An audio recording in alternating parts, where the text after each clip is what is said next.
સુરેન્દ્રનગરમાં નવા રસ્તા બનાવવાના નામે રોડ તોડીને મૂકી દેતા લોકોમાં ભારે હાલાકી ભોગવવી પડી રહી છે।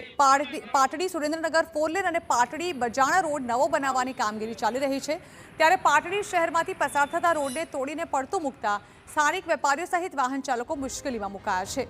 તંત્ર જાણે કે રોડ તોડીને ભૂલી ગયું હોય તેવો ઘાટ સર્જાયો છે।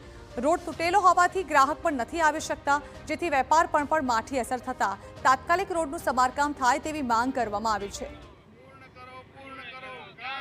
અમારા ધંધા પાણી બધું બંધ છે।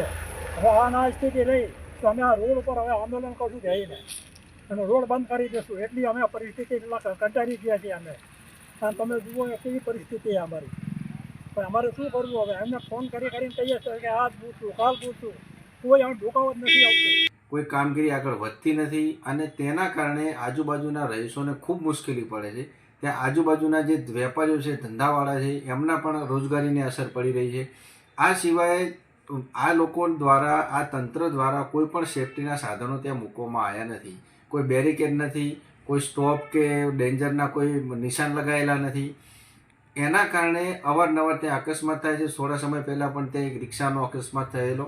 તો આ 2 મહિનાથી રોડ ખોદેલ છે, જેના કારણે ધંધા તો અલગ વસ્તુ છે, પણ અહીંયા તો મરી જાય એવી સંભાવના છે। કારણ કે 2 મહિના પહેલાં અહીંયા આગળ પીજીવીસીએલના વાયરો નીચે હતા, એમાં એક ભાઈ કરંટ થઈને મરી ગયેલો છે અને અહીંયા પણ એવી સમસ્યા ઊભી થાય એવી છે, જેના કારણે તંત્રને અમારી હાથ જોડીને વિનંતી છે કે જલ્દીથી જલ્દી આ ખાડા પુરાવો અને અમારા ધંધા રોજગારીથી ચાલે।